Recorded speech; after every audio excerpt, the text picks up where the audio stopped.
Hello, you're watching Race to Power. I'm Shreya Upadhyay. On the show today, a deep dive into Bangladesh election results. While the BNP has promised stability and reforms, how much will it be able to deliver is the big question.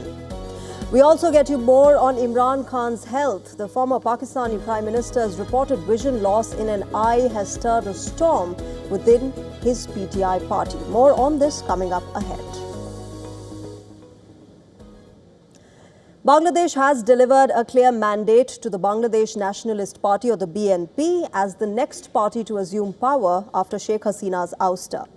Tariq Rahman, son of the late Prime Minister Khalida Zia, is expected to take oath in the coming days.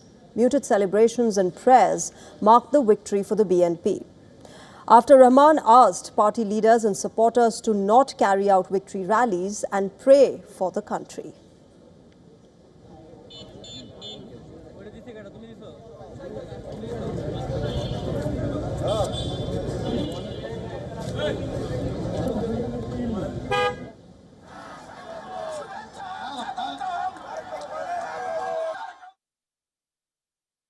To Dhaka in December with his wife and daughter after nearly 2 decades of self-imposed exile in London. The Bangladesh Nationalist Party chairperson has returned to a thumping victory, but not without its challenges. According to lawmakers of the party, extradition of Sheikh Hasina is one of them.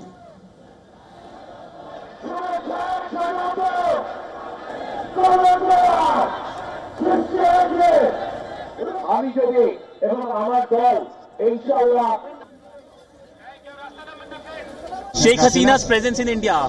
Will you press for extradition? This is, I think you know by this time, the government, interim government and the foreign ministry already pursuing the case for her extradition. We also support it.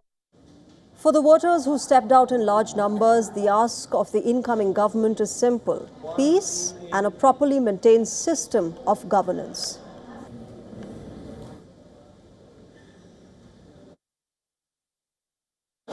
I demanded to God that the next Prime Minister, Tariq Rahman, would run the country peacefully. I want him to make the country's system more beautiful and not act like the fascist regime that left this country. I prayed to God that the next government will run the country smoothly. We demand that the government properly maintain the country's system. We want peace, a peaceful country. No more fighting, looting, stealing, mugging, murder, or these bad things. People demand that there is no repetition of previous criminal activities. For the Jamaat-e-Islami, meanwhile, this election is not a total loss. The party has returned from a ban to secure 77 seats with its allies. The Islamist Party, which once used to be an ally of the BNP in early 2000s, has now secured clear victories in northern and western parts of Bangladesh, especially constituencies that border India. Jamaat will be taking up the role of opposition in Bangladesh now. But the voters in Bangladesh have also given a clear mandate to the referendum on the July Charter. With more than 7.6 million votes cast, 68.1% people have voted in favor of the Charter.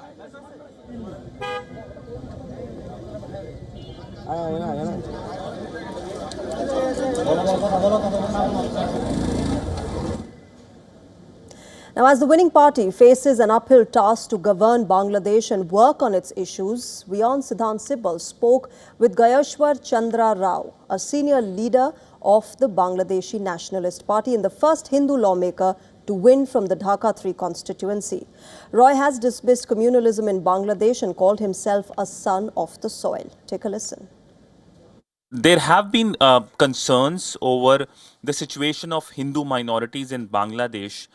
You are a Hindu lawmaker. How will you make sure that the Hindu minority will be protected? I am not a Hindu lawmaker. I became a lawmaker in the parliament. My responsibility to make a law for everybody, the Hindu, Muslim and others. And as per the constitution, each and everybody should have an equal right. Okay. And government have to ensure and assert the rules for the peoples. So that It is not a question of minority. We don't believe in the minority. We believe the son of the soil. Okay. Hindu does not mean the minority. The religious the minority. The Buddhist, not really minority. He and the others are the same. And the Hindu Muslim is the same. As per constitution, we want to assert it, and we ensure that. Yes, your religious identity obviously is different. Your lawmaker identity is very different. But internationally, there have been a lot of focus in last 2 years over the situation of the minorities. Do you think the situation of minorities in Bangladesh is bad? In our country, I think communal harmony is a historical from thousand and thousand years. We live together. We share each and everybody.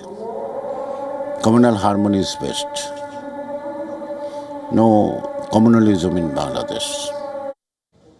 Let me also welcome Dr. Constantino Xavier, Senior Fellow, Foreign Policy and Security at CSEP, to the broadcast and understand what this really means for Bangladesh and the India-Bangladesh relationship. Mr. Xavier, good evening. Welcome to WION. You know, at this moment, when we look at Bangladesh, it has to have political as well as economic reforms, something that, the people of Bangladesh have voted on and placed their trust in with the BNP and Tariq Rahman. How much do you think would they be able to fulfill the kind of promises that they have made, starting with the fact that they will bring in stability in Bangladesh?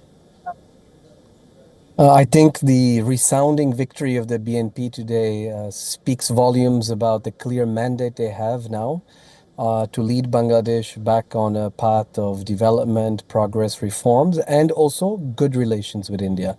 So yes, I think the verdict of the Bangladeshi electorate today is clear.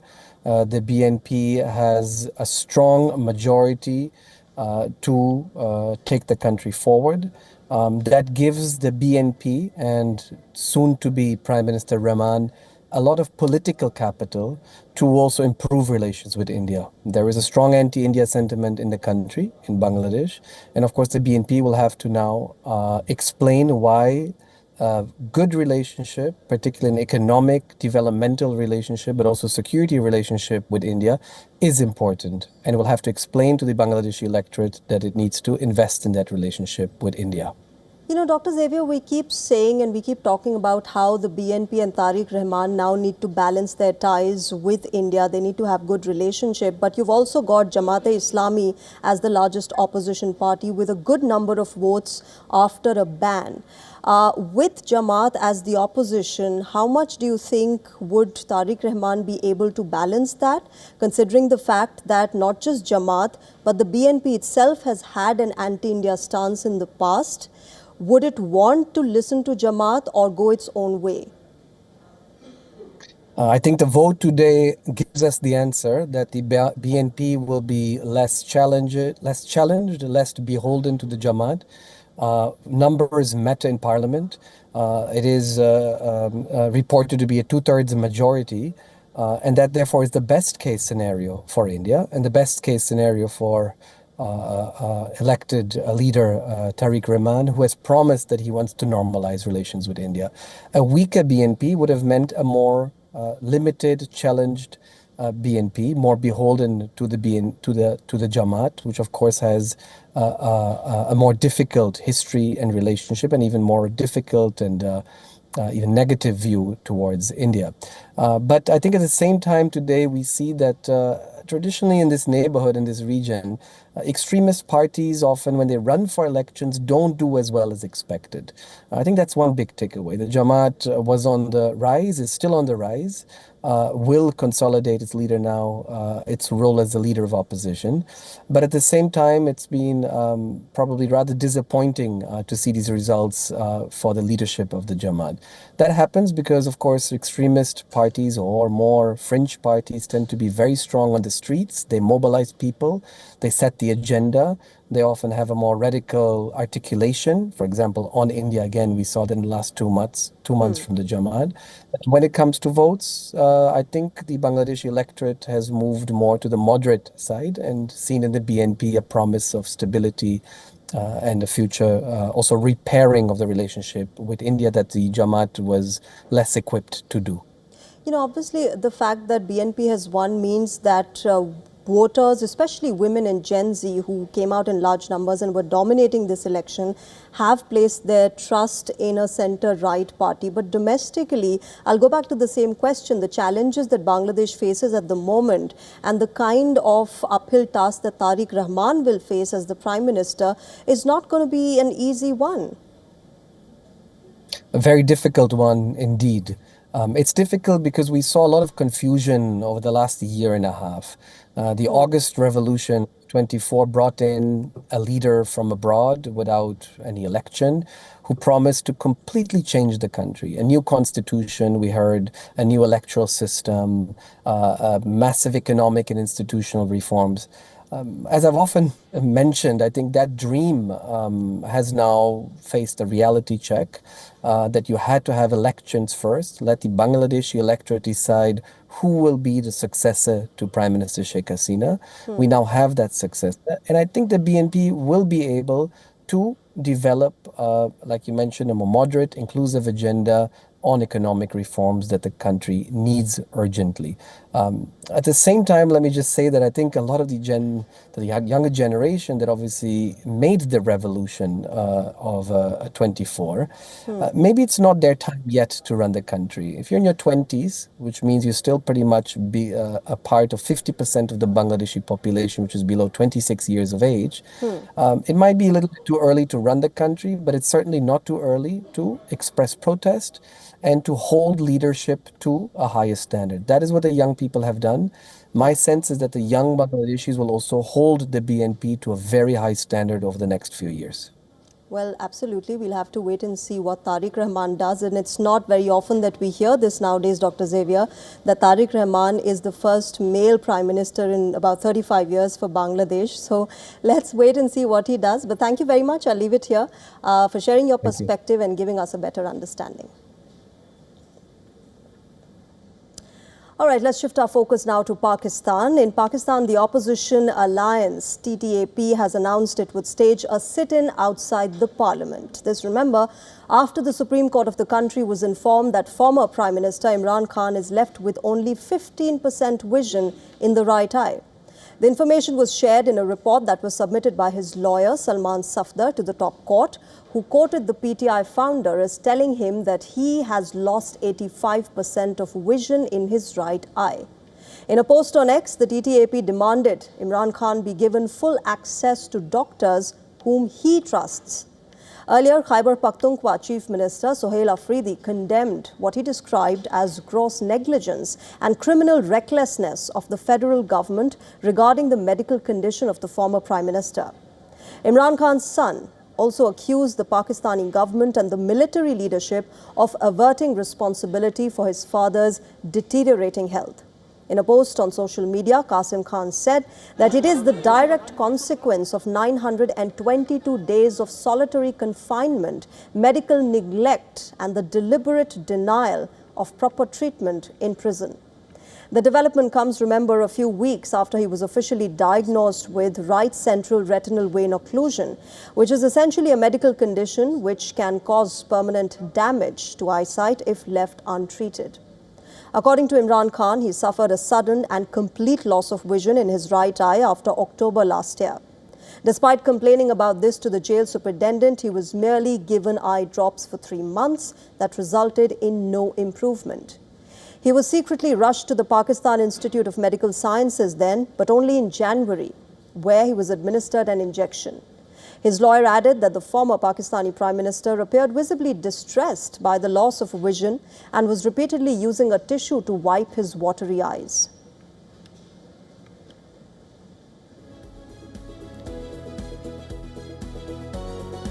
Well, shifting our focus now to America, the U.S. Health Secretary Robert F. Kennedy Jr. is making headlines once again for a remark that he made during a podcast.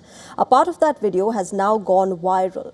The lawmaker was speaking about his recovery as a drug addict and over 40 years of sobriety during this podcast. During his conversation, he mentioned attending daily recovery meetings during the COVID-19 lockdown as well. And the sentence that came after is what caught everybody's attention. Robert F. Kennedy Jr. said, and I quote him, "I don't care what happens. I'm going to a meeting every day. I'm not scared of a germ. I used to snort cocaine off of toilet seats." Social media reactions started pouring in soon after this clip went viral. Democrat lawmakers raised questions on RFK Jr.'s credibility as the country's health secretary, while others, critical of the administration, called for his resignation.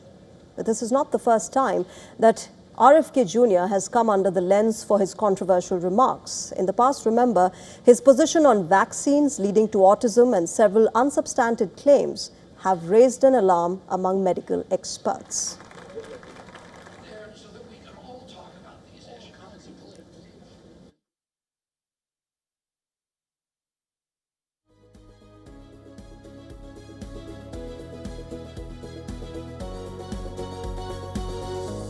All right, we're slipping into a short break at the moment. We get you the latest from the Munich Security Conference, where Marco Rubio and the European leaders have all converged amid President Trump threatening Danish sovereignty. Stay tuned.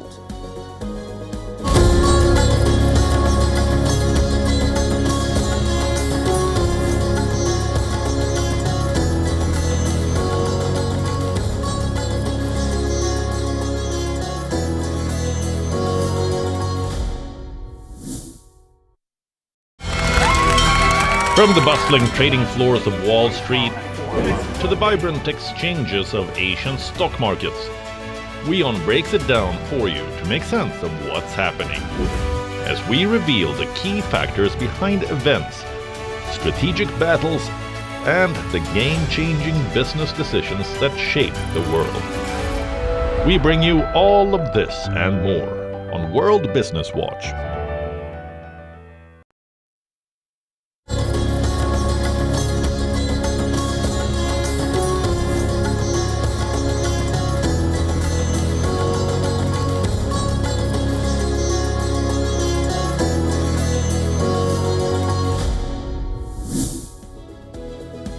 Watching Race to Power. World leaders have arrived at the Munich Security Conference, from a changed world order to transatlantic ties in the West. The focus is on several key global issues. But outside the venue of this high-profile event, protests have been unfolding for more than one reason. Iranians in exile gathered near the Security Conference venue to protest against Iran's royalty in exile, Reza Pahlavi. Several thousand demonstrators called for an end to court dictatorship in Iran and called for a democratic establishment for Iran's people.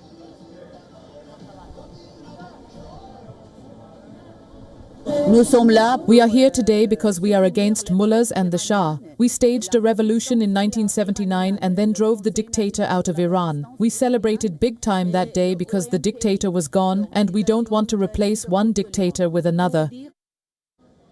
Global energy security has not just emerged as a diplomatic issue, but also a reason of protest in Munich. Greenpeace staged a demonstration as well, with inflatables of Trump and Putin to protest Europe's energy dependence on America and Russia. Activists at the rally pushed for the continent's independence in the energy sector to decrease pressure from the US president on European countries.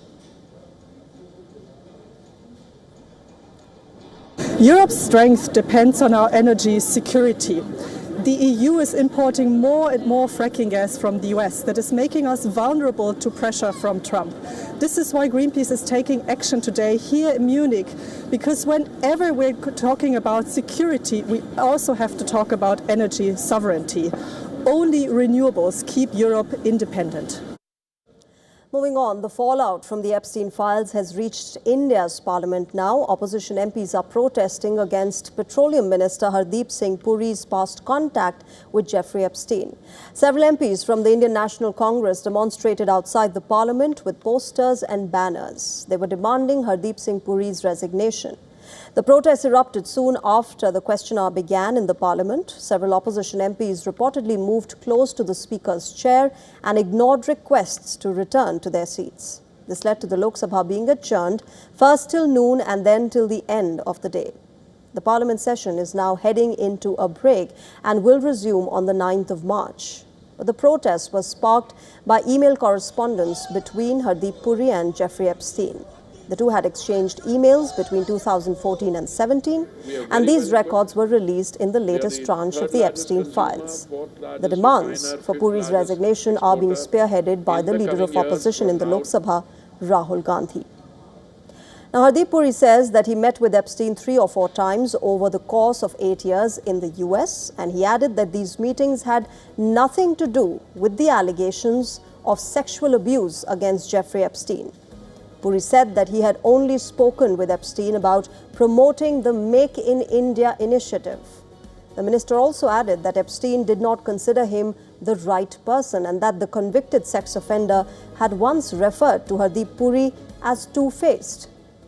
Puri has also called Rahul Gandhi's allegations against him as buffoonery. Meanwhile, Bharatiya Janata Party MP Nishikant Dubey has launched a formal process to have Rahul Gandhi disqualified from the parliament.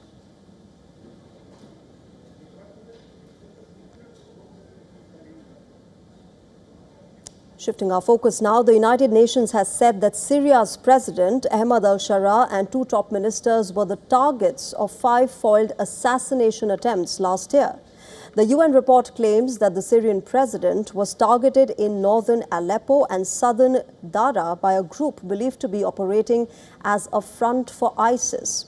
This report, prepared by the UN Office of Counter-Terrorism, however, did not provide dates or operational details about this alleged plot. According to the UN, Syria's Interior Minister Anas Hassan Khattab and Foreign Minister Asad al-Shaibani are also on the radar of the terror outfits. Al-Shara is leading Syria since his opposition forces ousted longtime Syrian President Bashar al-Assad in December 2024, ending a 14-year civil war. Last November, his government joined the international coalition formed to counter the ISIS group that once controlled a large part of Syria. Despite losing territorial control years ago, ISIS remains operational in the region. UN estimates ISIS still commands around 3,000 fighters across Iraq and Syria, with the majority of them based in Syria. Last December, ISIS ambushed US and Syrian forces near Palmyra, killing 2 American servicemen and a civilian. This angered President Trump, who ordered large-scale retaliatory strikes by US and its allied forces aimed at eliminating ISIS. Meanwhile, thousands of suspected ISIS members and their families remain in detention camps in northeastern Syria. As of December last, more than 25,000 people were being held at the Al-Hol and Roj camps, with more than 60% of them being children. The Syrian government forces took control over the camp housing ISIS detainees as part of a ceasefire with Kurdish fighters. In late January, the US military began transferring the ISIS detainees who were held in northeastern Syria to Iraq. Iraq, remember, has said that they would prosecute them. The US, which leads this coalition that supported Kurdish forces in their campaign against ISIS, has since drawn closer to Syria's new Islamist authorities. US recently stated that its alliance with the Kurdish fighters has largely fulfilled its purpose.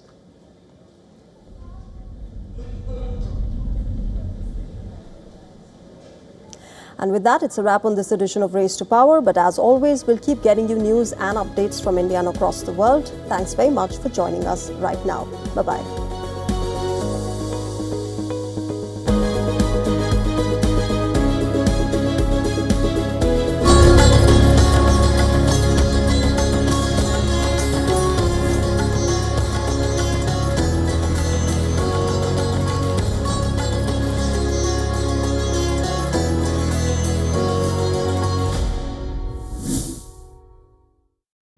In West Asia, every move shifts the world's balance. Wars, ceasefires, alliances, power never stands still. From Tehran to Tel Aviv, from Damascus to Doha, the West Asia Post cuts through the chaos to reveal the region that shapes the world. Because what happens in West Asia never stays in West Asia. This is the West Asia Post, the region's story, the world's impact.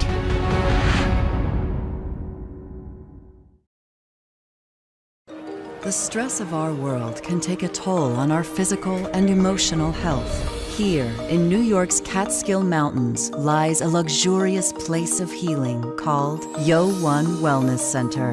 The WION Wellness Center provides 500,000 square feet of natural methods to manage diabetes,